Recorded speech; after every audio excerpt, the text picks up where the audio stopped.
بسم الله الرحمن الرحیم. د کمپیوټر بیسیک سیریز مونږ شروع کړل او دا سیریز دا پارت نمبر 9 دی او دا سلسله به ان شاء الله جاری. په نننی لیکچر کې به زه تاسو ته دوه ټاپک کلیر کوم.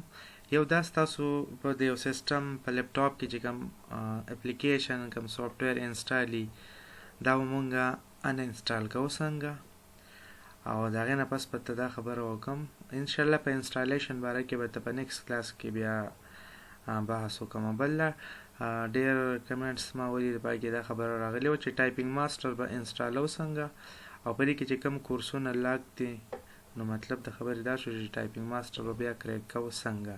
نو زه تاسو ته سیمپل اولنې دا خبره خیمه چې یو اپلیکیشن تاسو سره انسټال دا به ان انسټالوي څنګه.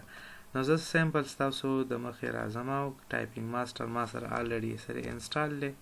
نو زه راځم یو طریقه دار چې په دغه ټایپینګ ماستر رائټ کلیک وکړئ او دلته په ان انسټال باندې کلیک وکړئ نو ډایرکټ تاسو کنټرول پینل ته بوځي. یو طریقه دا شو.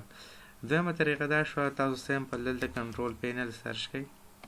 کله چې کنټرول پینل تاسو سرچ کړئ نو هغه نه پس په لارج آیکن باندې کلیک وکړئ او دلته کیټګریز باندې کلیک وکړئ.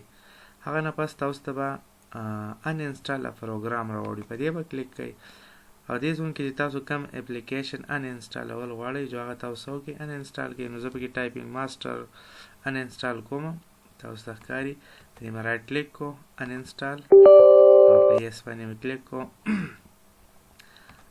تاسو په تاسو کې ان انسټال کړئ.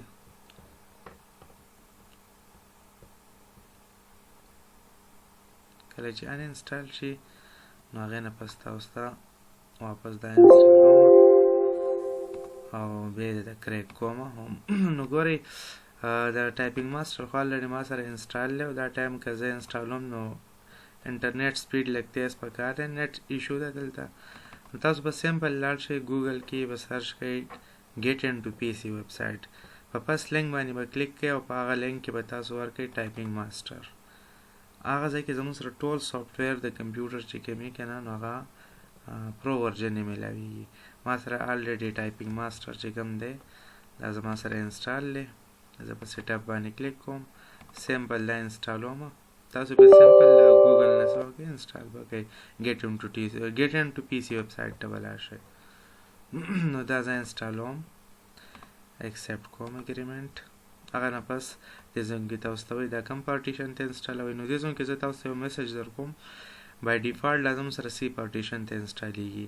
نو که دا تاسو سی پارټیشن ته انسټال کړئ بل له تاسو خپل سیسټم ته نوی وینډو کوئ نو دا ټول پروګرام به څه کېږي دا به اوس ډیلیټ کېږي، فارمیټ کېږي به. خو زه دلته تاسو ته دا خبره ښیم چې دا تاسو د دې سی پارټیشن نه علاوه بل پارټیشن ته انسټال کړئ نو دا به ستاسو سره لایف ټایم پورې په سیسټم کې صحیح انسټال وي، لکه څنګه چې ما ای پارټیشن ته څه وکړو انسټال کو. نیکسټ به کلیک کړئ. نو دا به زموږ سره انسټالیشن سټارټ کړي او د دې نه پس ته نور پروسیجر ښیم چې دا به اوس کریک کوو څنګه. دا فینش شو، ډایرکټ ما اوپن کو، کنټینیو تاسو any name ورکولی شئ.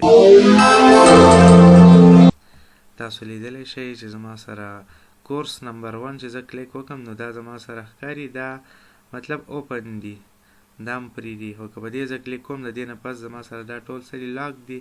مطلب د خبرې دا دی چې د دې لپاره به تاسو یا پیمنټ کوئ، پیمنټ به کوئ، د هغې نه پس به تاسو ته دا اپشن څه کېږي اوپن کېږي. نو موږ داسې کوو دا کریک کوو.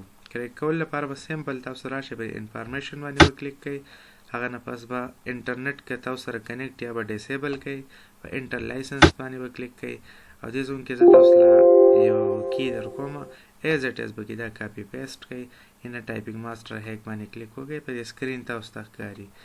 نو دا لایسنس آی ډي دا کاپي کوئ او دلته راشئ په دې ځون کې دا څه وکړئ پیسټ کوئ او بیا په دې پروډکټ کې دا کومه کی چې تاسو ته ښکاري ایز اټ ایز دا کاپي پیسټ کوئ، دا کاپي کوئ. کنټرول سی سره ما کاپي کو او کنټرول وی سره دلته دا زه څه کوم پیسټ کوم او په انټر به کلیک کوئ. خو انټرنیټ به صحیح بند وي. دلته تاسو وینئ دا ټرایل ورژن دی که نه. نو زه چې کله دا انټر کړم نو دا به زما سره څه وشي کریک وشي. تاسو لیدلی شئ زما سره ټول کورسونه چې کوم دي هغه څه وشو انلاک شو. نو په دې طریقه سره تاسو کولی شئ ټایپینګ ماسټر کریک کولی شئ.